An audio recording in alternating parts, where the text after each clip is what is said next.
ज्याप्रमाणे अंधारात जात असताना काळाकुट अंधारात जात असताना आम्हाला जर मार्गातून आम्हाला योग्य मार्गाने जायचं असेल तर आम्हाला कशाची गरज असते? बॅटरीची टॉर्चची गरज असते.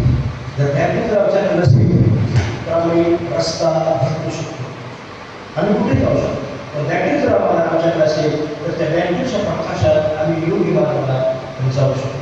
तसं आज जगामध्ये आम्ही पाहतो की आध्यात्मिक अंधार आहे. हे अंधार आहे प्रकार जगामध्ये. आम्ही पाहतो की सैतानाच्या शक्तीमुळं देवाच्या राज्याकडे जाण्यासाठी लोकांना मार्ग सापडत नाही. पण तुम्ही आणि मी आम्ही धन्य आहोत की जिवंत देवाचं वचन आम्हाला प्राप्त झालेलं आहे. आणि म्हणून देवाचं वचन आम्हाला सांगतंय की प्रभू येशू ख्रिस्त हा जीवनाची भाकर आहे. येशू ख्रिस्त जीवनाची भाकर आहे. आणि मग कुठल्या जीवनाची भाकर आहे? जीवन प्रकारचं आहे. एक जैविक जीवन आहे आणि आध्यात्मिक जीवन आहे.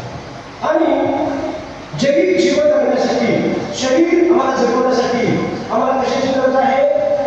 भाकरीची गरज आहे. आणि समजा एक आठवडा किंवा काही दिवस आम्ही भाकरीच खाल्ली नाही, म्हणजे थोडक्यात जेवण टाकलं पण मी फक्त पातळ होतो. आणि मग आमचा रस्त्यात एक विषय झाला होता की खाणार असला तर गाड्या सुरू लावून देवाचं वचन सांगते ज्यावेळेस तू राजाच्या चौकशीत असशील आणि मग त्यावेळेस खाणार असला तर गाड्या सुरू लावायच्या की